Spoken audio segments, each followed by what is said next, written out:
Boa noite a todos. Meu nome é Emerson Cardoso. Hoje a gente vai falar sobre o Evangelho segundo o Espiritismo, o capítulo 10, que é o Bem-aventurados os que são misericordiosos, especificamente sobre os itens 5 e 6, que fala da reconciliação com os adversários.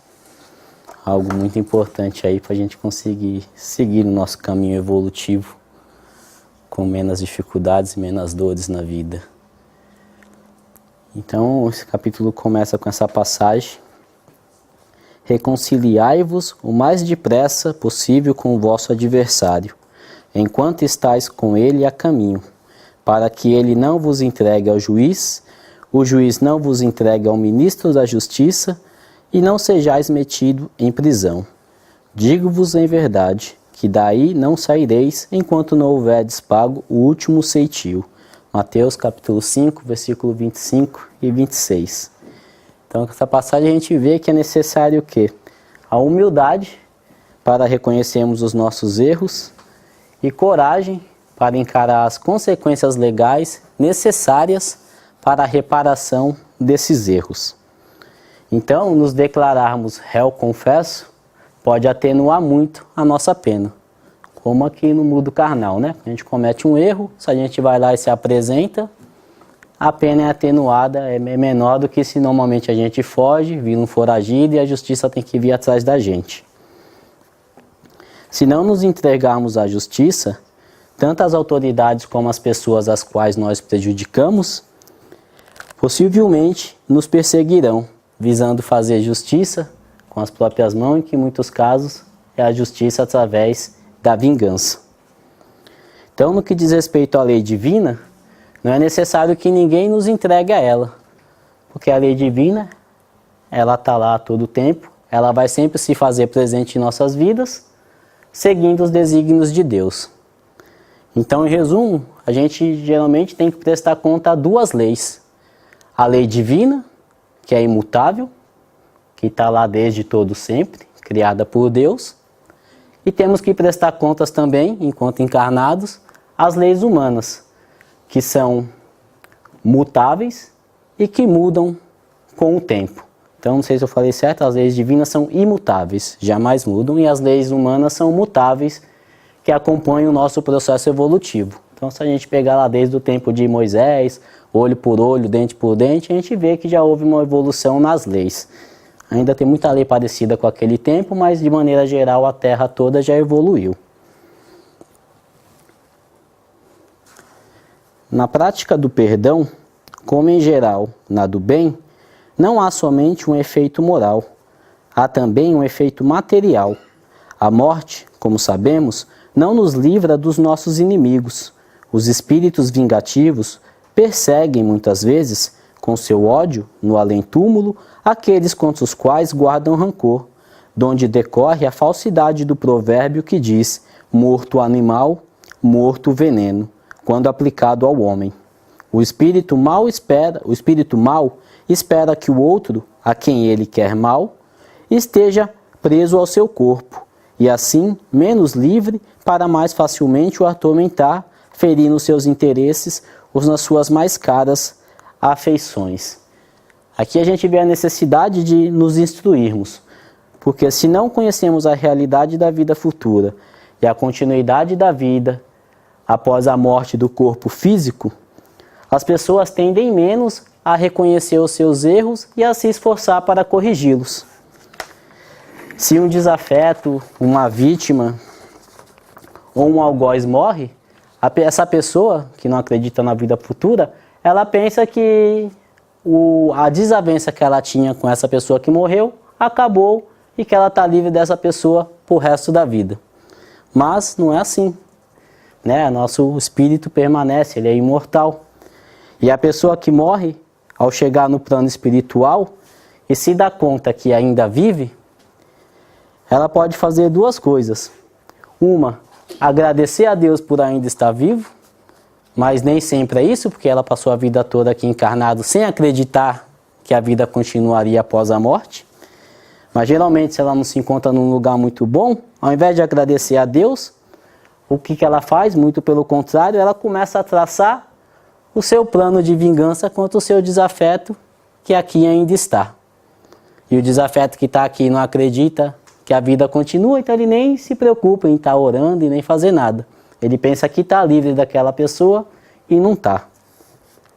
Ao passo que quando nos instruímos, quando adquirimos a certeza da continuidade da vida, do corpo após a morte, quando adquirimos o conhecimento das possíveis perseguições futuras que se realizam, a gente tem maior tendência a evitar esses possíveis tormentos.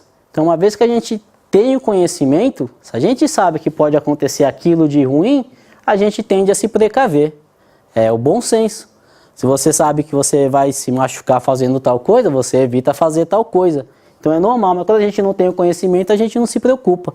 Então a instrução é muito importante. E o melhor meio para evitar esses tormentos futuros, é a reconciliação. Talvez a gente ainda não busque a reconciliação por já sermos puros e pacíficos de coração. Talvez ainda busquemos a reconciliação impulsionados pela razão, né, pelo conhecimento da causa e efeito, pelo fato de não querermos ser vítimas de vingança. Então isso ainda não é o ideal, mas já é muito bom, porque pelo menos a gente vê que o nosso bom senso e humildade estão ganhando espaço dentro das nossas tomadas de decisões. Então o ideal seria ser já como Jesus, que nem sequer se indignava com ninguém, perdoou todos aqueles que os ofenderam enquanto ele passou aqui encarnado na Terra, sem precisar pensar em perdoar. Ele simplesmente não se sentia ofendido, porque ele já sabia do momento espiritual de cada um. Mas a gente, que ainda não está no mesmo nível que Jesus, a gente tem que contar primeiro com a ajuda do quê? Do bom senso e da razão. Porque a razão nos fala o que é o certo e o que é o errado. E quando a gente busca pelo certo, a gente vai buscar evitar problemas. Então, se a gente sabe que fazendo mal para alguém e não se reconciliando com essa pessoa, sabendo que quando tanto eu como essa pessoa desencarnar, se a gente não está bem, um ou outro pode querer perseguir um ao outro, se a gente sabe que isso pode acontecer, é mais fácil da gente tentar tomar atitudes para evitar que isso venha acontecer. Então, a instrução nos ajuda a tomar decisões no sentido do bem, no sentido correto das coisas. Nesse fato reside a causa da maioria dos casos de obsessão, sobretudo dos que apresentam certa gravidade, quais os de subjugação e possessão. O obsidiado e o possesso são, pois, quase sempre vítimas de uma vingança, cujo motivo se encontra em uma existência anterior, e a qual o que a sofre deu lugar pelo seu proceder. Deus o permite para os punir do mal que a seu turno praticaram, ou, se tal não ocorreu, por haverem faltado com a indulgência e a caridade, não perdoando. Então aqui temos a confirmação do que geralmente ocorre quando não buscamos a reconciliação. A falta de coragem dá lugar à covardia. Então a gente não teve coragem de tentar se reconciliar, e quando de repente nos encontramos do outro lado e veio aquele que está encarnado, a gente tem menos liberdade de ação, então a nossa falta de coragem se transforma em covardia, e essa covardia nos impulsiona a querer praticar a vingança ou a obsessão. Então, não tendo tido coragem de buscarmos a reconciliação, agora agimos como covardes que esperam seus desafetos encarnarem para então persegui-los através da obsessão. Que a gente, quando está encarnado, a gente não se lembra do passado, né? E quem está do lado de lá se lembra de tudo e tem muito mais facilidade para tramar os seus planos, né? Quem dera fosse só para o bem, mas infelizmente não são. E quem geralmente sofre subjugação ou possessão?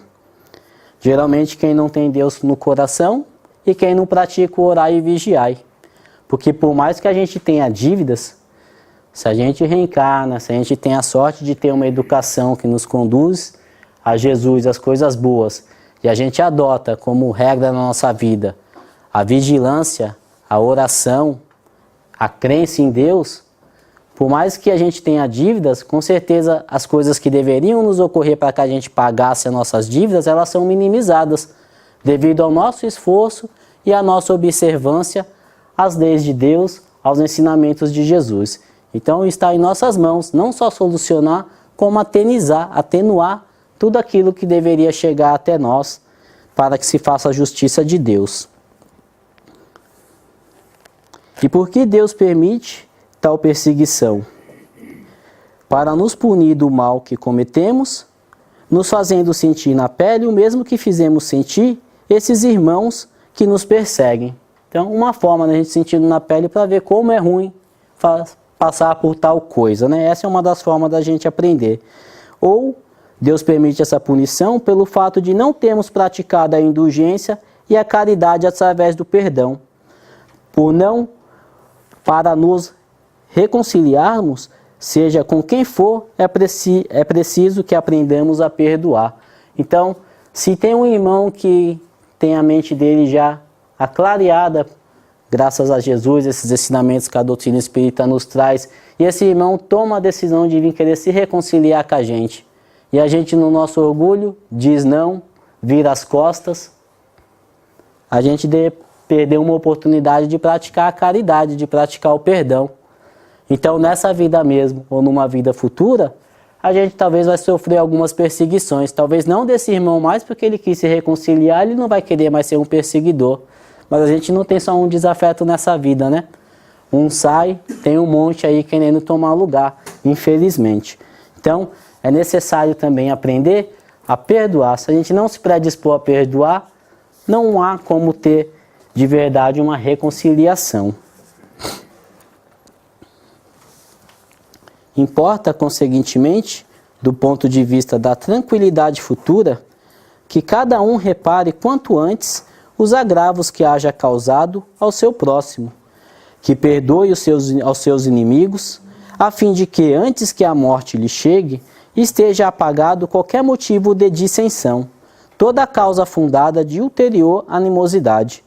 Por essa forma, de um inimigo encarniçado neste mundo, se pode fazer um amigo no outro. Pelo menos, o que assim procede, põe de seu lado o bom direito, e Deus não consente que aquele que perdoou sofra qualquer vingança. Então aqui temos o reforço da necessidade da reconciliação, se quisermos evitar problemas e desilusões futuras. Então paremos de achar que é o outro que tem que vir até nós para se reconciliar e comecemos a tomar a atitude, a ação, porque se um fica esperando pelo outro para se reconciliar, ninguém toma ação nenhuma e ninguém se reconcilia. E como o texto bem explica, se faz necessário que tomemos a atitude, a iniciativa, enquanto estamos ambos encarnados. Porque depois que uma das partes tiver morrido, aí já é tarde. Aí a gente estamos nessa outra fase, um está aqui, o outro está lá, não dá mais para se conversar pessoalmente, para pedir desculpa. Aí vai ficar por conta do livre-arbítrio de cada um o que vão decidir fazer ou não. Então a gente nunca perderá nada tomando uma iniciativa em prol da reconciliação. Muito pelo contrário, a gente tira um peso das costas, da consciência e nos eximimos da responsabilidade caso a reconciliação não ocorra. Uma vez que a gente decidiu de coração fazer as pazes, seja lá com quem for, se a gente vai até essa pessoa buscar fazer as pazes, se ela não aceita, é um problema dela, é o direito dela aceitar ou não, mas a gente fez a nossa parte. E como diz lá no texto, aquele então que toma uma decisão como essa, põe de seu lado o bom direito. E Deus não permite que esse então sofra perseguições tão duras como sofreria caso ele não tivesse tomado uma iniciativa pela reconciliação. Então, se a nossa tentativa de reconciliação for honesta e sincera, Deus levará isso em conta e não permitirá que o irmão em desequilíbrio nos perturbe a paz de espírito. Isso não significa que não seremos perseguidos. Significa que Deus não permitirá que o irmão em desequilíbrio leve a cabo o seu plano de vingança. A gente então aí já tem uma proteção merecida. Mas, se faz necessário estarmos em dia com o orai e vigiai, ou seremos nós mesmos as pessoas a abrir as portas para que esses irmãos cheguem até nós. Então a gente tem que buscar a reconciliação, tem que buscar estar em sintonia com Deus, com os ensinamentos de Jesus, e não abrir mão do orar e vigiar. Porque quando a gente ora, a gente está pensando coisas boas, está pedindo coisas boas, está desejando para os outros coisas boas, e nesse momento o nosso padrão vibratório se sintoniza com os espíritos bons. E quando a gente está nessa sintonia, aqueles irmãos que querem nos prejudicar, por mais que eles estejam ao nosso lado ali tentando, não consegue, porque é questão de sintonia e afinidade para que haja comunicação entre encarnado e espírito. Então, é a nós escolher o orar e o vigiar para que a gente fique numa faixa vibratória melhor, não abrindo as portas, não abrindo brecha para esses irmãos que momentaneamente se encontram em desequilíbrio.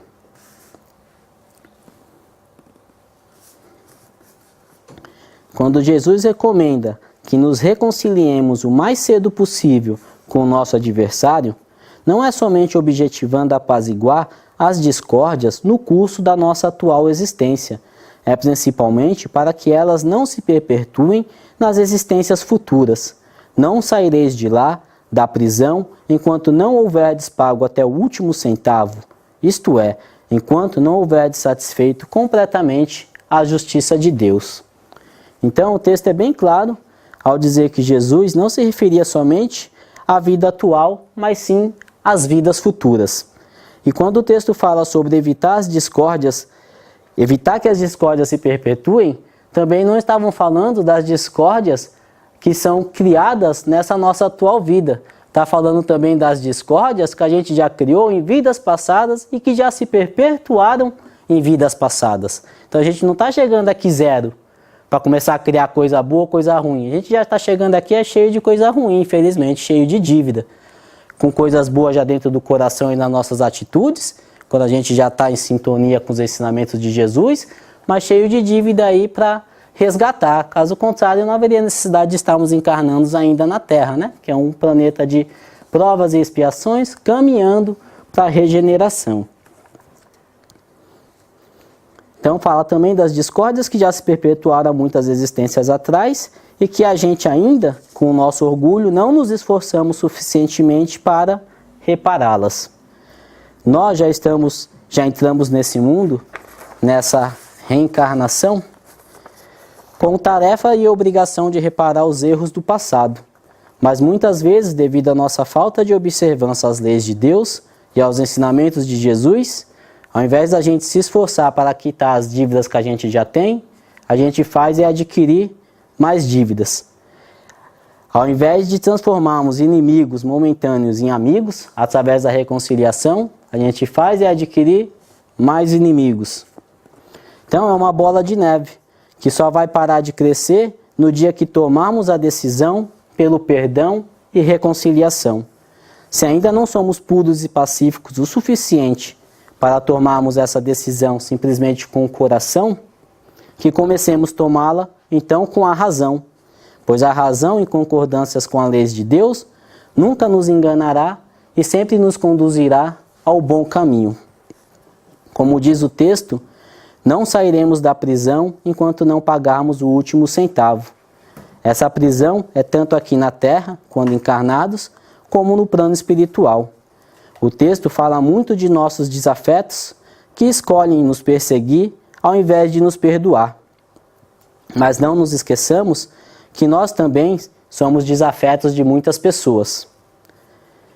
E aqui fica um convite a uma reflexão, a uma autoanálise. Relembramos de algum momento desagradável que tivemos com alguém e perguntemos para nós mesmos: eu sinto rancor ou já perdoei totalmente e sinceramente essa pessoa?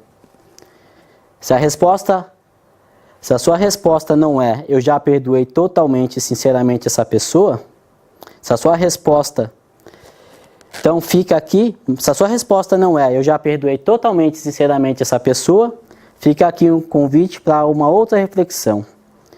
Porque uma vez que ainda não somos espíritos puros, não é nenhuma novidade, nenhuma surpresa, nem muito menos de se estranhar, caso após o nosso desencarne, a gente tenha que passar por alguma zona espiritual não feliz.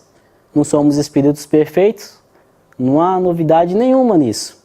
infelizmente até o mais provável, devido a tantos erros e equívocos que a gente comete. A gente, é claro, quer ir para um lugar melhor, para um lugar bom, para o nosso lar da vida, mas estejamos preparados para tudo, porque a gente vai para onde a gente merecer de acordo com as nossas atitudes e merecimentos. E esse momento, quando a gente abre os olhos espirituais e se depara nesse lugar não feliz, será crucial para o nosso futuro. Porque é nesse momento que geralmente, ao invés de reconhecermos com humildade que estamos lá porque merecemos, porque ainda temos dívidas a pagar, a gente tende a achar que aquilo é injusto, e em vez de pedirmos perdão a Deus e misericórdia para que Ele nos envie alguém para nos resgatar, a gente tende a fazer tudo aquilo que acabamos de estudar. A gente se lembra dos nossos desafetos, a gente julga que eles são culpados da nossa infelicidade, porque é mais fácil e cômodo transferir a culpa para o outro do que reconhecer os nossos erros e equívocos. E começamos então a traçar o nosso plano de vingança. Então, cuidado, irmãos. Somos sim, com certeza perseguidos, mas infelizmente ainda temos também a tendência de sermos perseguidores. E uma das maneiras de evitar que nos transformemos novamente em perseguidores é através do conhece-te a ti mesmo e através do orai e vigiai.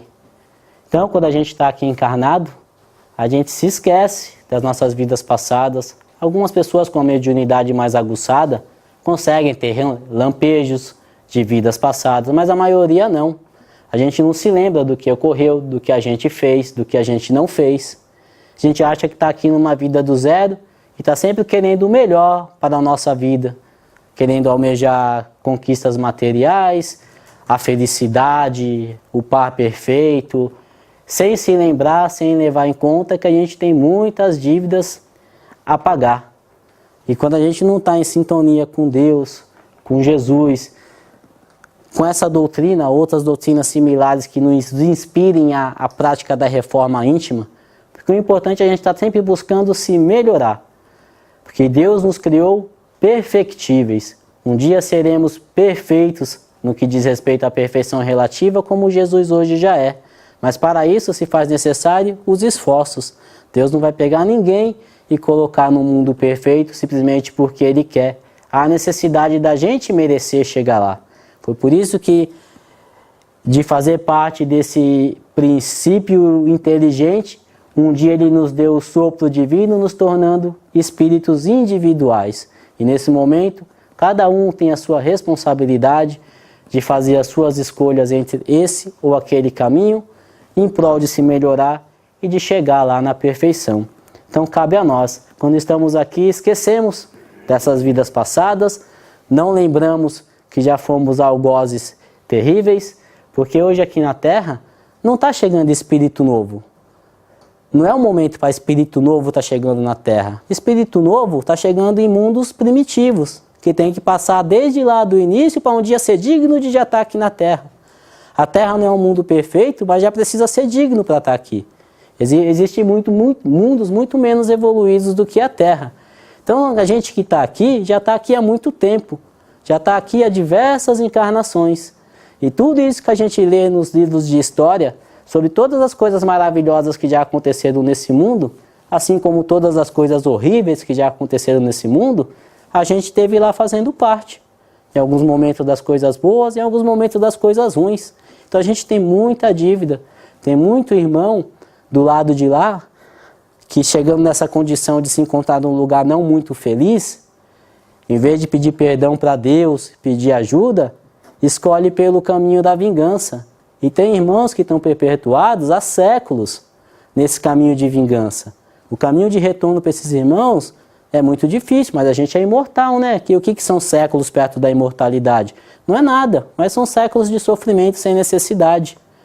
Séculos de sofrimento que impactam na nossa vida, uma vez que a gente está em sintonias com irmãos dessas faixas vibratórias. Então se faz necessário que a gente faça a nossa vigilância, a nossa melhora íntima, Porque o mundo está evoluindo, mas o mundo não evolui simplesmente porque Deus quer. Para o mundo evoluir, se faz necessário que as energias, as vibrações que estejam habitando esse mundo estejam em condições de se transformar em energias, em vibrações de um planeta de regeneração. Então se faz necessário que todos nós nos melhoremos para que o mundo realmente possa chegar num estado de mundo de regeneração. E nesse momento, o que acontece? Vai ter ali uma data-chave crucial, onde só vão ficar aqui aqueles que realmente já são regenerados, aqueles que já estão quase lá e que já estão mais tendentes a querer se melhorar, mas aqueles que estão persistindo aí no erro, na vingança, eles serão convidados a se retirar desse planeta, serão convidados a habitar outros planetas menos evoluídos do que a Terra, assim como fizeram os exilados de Capela. Eles não estavam em condição de acompanhar a evolução de Capela, alguns deles vieram para a Terra. Por isso que a gente vê essas coisas maravilhosas que foram feitas lá no tempo dos egípcios, dos astecas, que muitos não conseguem explicar, porque eram espíritos mais evoluídos do que aqueles que estavam aqui na Terra. Foram expulsos de Capela porque não acompanharam a evolução. Eram evoluídos no que diz respeito à intelectualidade, mas não eram evoluídos moralmente. Então utilizavam a inteligência para fazer coisas equivocadas. Como castigo vieram para cá. E ajudaram muito no nosso desenvolvimento intelectual, não moral. Então faz parte da gente aí desenvolver essa parte moral para que o nosso mundo realmente vá adiante e se faça como Jesus disse, né? A terra será herdada pelos espíritos bons. Então a terra vai se transformar num lugar melhor. Não há necessidade de sair daqui para um outro mundo melhor, para viver uma vida melhor. A terra vai se transformar nesse mundo melhor, agora nessa fase de regeneração. É claro que aqueles espíritos que, antes de esperar essa evolução da terra, por escolha própria, por atitude positiva e perseverante no bem, agiram como espíritos dignos, de fazendo coisas maravilhosas em prol do próximo, esses já habitam mundos melhores porque mereceram. Não precisaram esperar a evolução do planeta. Eles fizeram mais do que a gente. A gente está indo com a massa, mas que bom que a gente vá com a massa, porque muitos não irão. Então, orai e vigiai, conhece-te a ti mesmo, nos coloquemos em prol da reconciliação. Não interessa o que a outra pessoa vai dizer, é importante a gente de coração não querer mais levar com a gente essa mágoa, de lembrar da pessoa e quando lembra ficar com raiva. É horrível esse sentimento quando lembra de uma pessoa e fica com raiva. Tiremos isso do nosso coração. E se a outra pessoa quiser continuar alimentando isso, cabe a ela. Cada um tem o seu livre-arbítrio. Que a gente faça boa utilização do nosso. Então, que Jesus nos abençoe e que a gente busque a reconciliação com os nossos irmãos, que momentaneamente chamamos de inimigo. Somos todos filhos do mesmo Pai, ninguém é inimigo de ninguém. Mas momentaneamente, devido às coisas que nos fazemos, criamos essa palavra aí, inimigo, para identificar quando um faz mal para o outro. Mas na verdade somos todos irmãos, em momentos diferentes. Assim seja.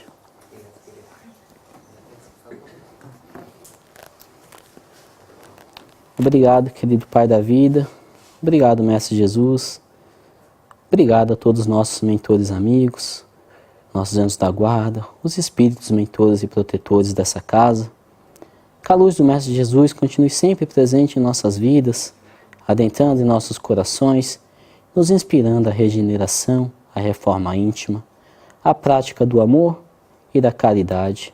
Que essa luz se estenda, indo aos lugares mais sombrios, aquecendo e clareando também o coração daqueles irmãos que equivocadamente escolheram se voltarem contra o Pai. Que essa misericórdia do Mestre Jesus, que a misericórdia de Deus chegue até nós a todos os momentos e que nesses dias em que nos aproximamos dessa data simbólica do nascimento de Jesus, onde tantas pessoas começam a alimentar pensamentos positivos, de esperança, de paz, de boa vontade, mesmo sem saberem, mesmo sem perceberem, elas estão emandando energias poderosíssimas que são utilizadas pelos trabalhadores do bem que apanham essas energias e levam a todos os lugares onde se fazem necessários: hospitais, orfanatos, asilos, zonas sombrias onde irmãos necessitam de resgate. Muitos são amparados por essa energia maravilhosa que rodeia o nosso planeta nessa época do ano e que infelizmente não permanece conosco durante o ano em todo. Mas graças a Deus que temos esses momentos onde a espiritualidade pode tirar proveito dessa nossa fé, que mesmo que a gente às vezes deixe ela esquecida, se faz presente mostrando que já reconhecemos que temos um Pai, reconhecemos que há algo a mais do que esse corpo físico, e é graças a isso que um dia chegaremos também lá, a exemplo do nosso querido Mestre Jesus. Esteja conosco, Senhor, que o seu Natal simbolize muita paz, muito amor e esperança no coração de todos os seus irmãos, de todos os seus filhos, pois o Senhor é nosso Mestre, mas também podemos te chamar de Pai. Como somos pais encarnados aqui na Terra, o Senhor com certeza é digno de ser o nosso Pai, enquanto filhos desse planeta Terra. Esteja conosco, Senhor, que assim seja. Graças a Deus.